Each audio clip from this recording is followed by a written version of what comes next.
There's pain, there's suffering. The earth is now kind of crying out. And we see this through the difficulties we see in life, from hurricanes to tornadoes and earthquakes and tsunamis. And the world is just broken. It's a fallen world, and we long for God to come back and restore everything. I want to deal with the biggest question that every one of us has when it comes to God, and that is, if God is good and if God is great, why do bad things happen to good people? Why do bad things happen at all? Why does God allow suffering to happen? Why does God allow evil in the world? What is God up to, and why does God do that? In fact, I think for most of us, we would say that if you were God, or if I were God, then things would probably run a little bit different, right? I mean, it wouldn't have been 30 years since the Cowboys won a Super Bowl, okay?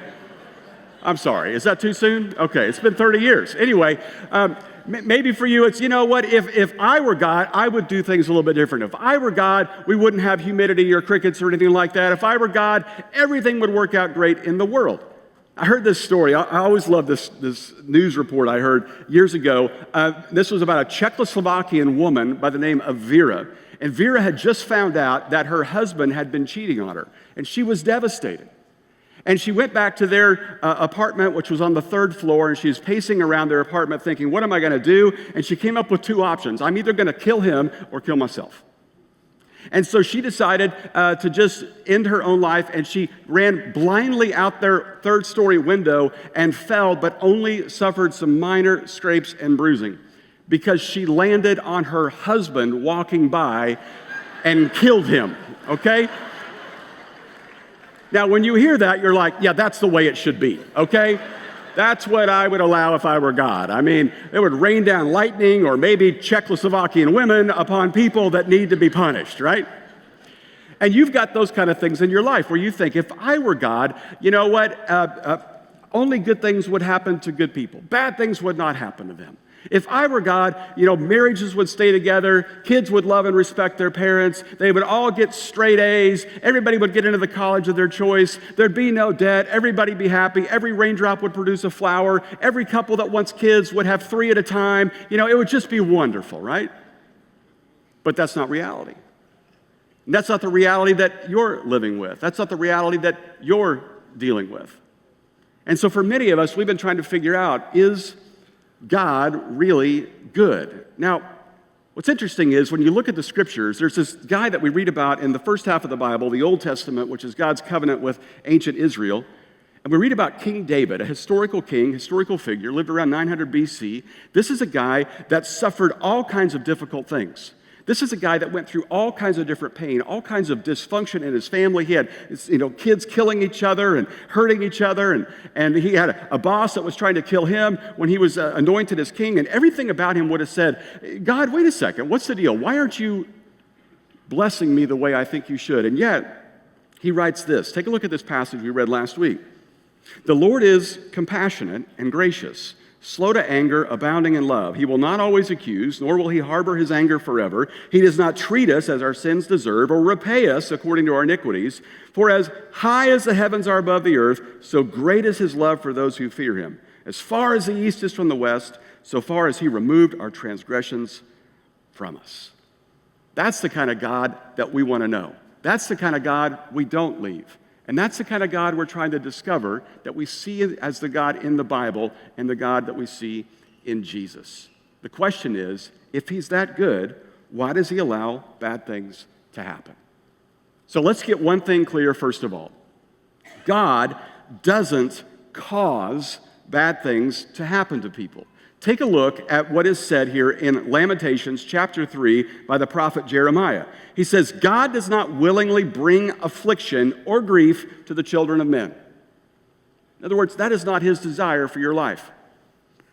To which all of us kind of push back and say, well, then why are there bad things then? If God doesn't cause it, why does he allow it? If God was good, then he would stop it. And I just want to tell you, what we're about to talk about, I recognize, is going to pale in comparison to some of your pain. And I'm going to give you some answers that hopefully might help you intellectually make sense of things, but if you are in the middle of a pain or suffering or struggle in your life right now, you're going to think, that helps my mind but not my heart.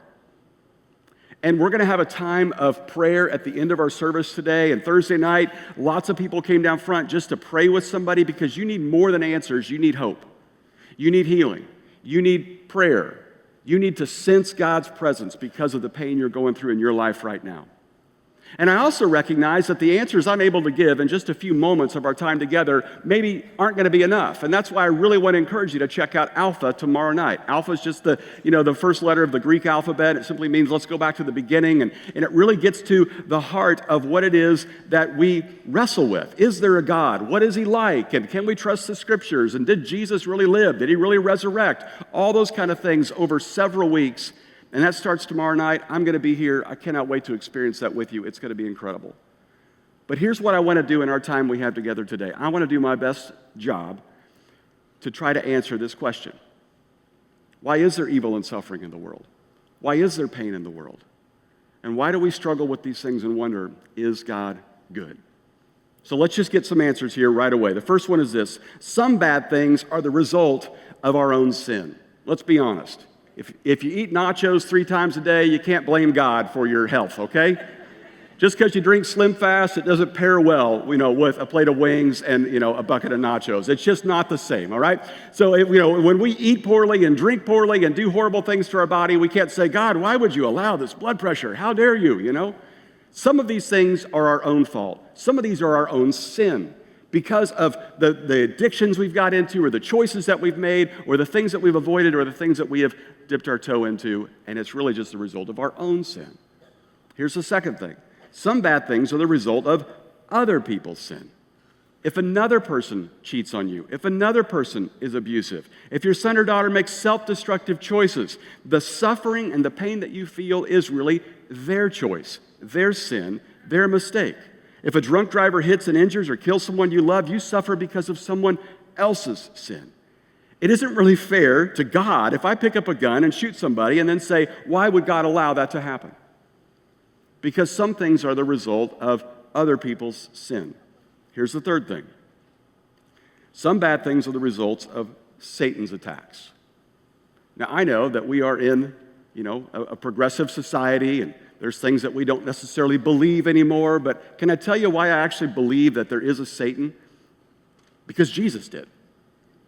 And when you're able to predict your own death and resurrection and pull it off, I tend to go with everything you say, okay? And Jesus believed, and Jesus knew, because Jesus had experienced his schemes before.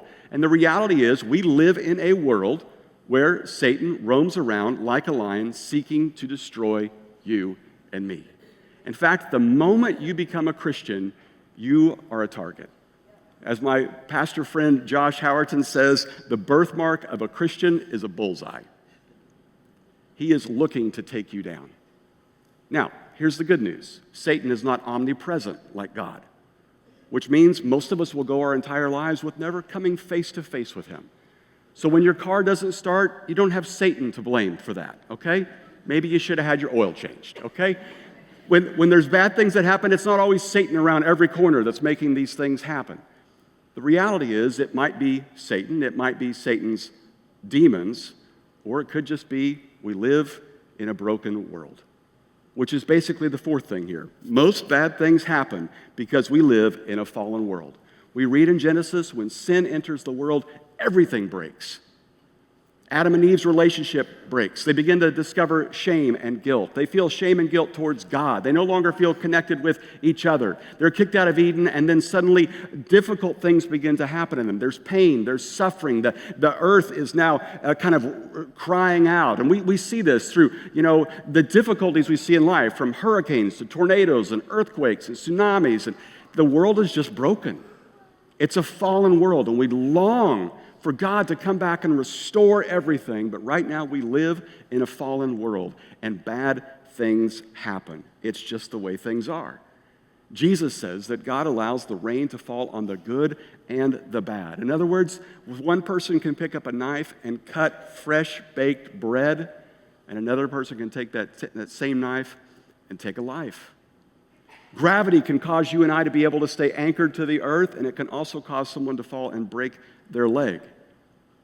It's just the result of living in a broken world. And sometimes people do good things, and sometimes people do bad things, but we have that choice.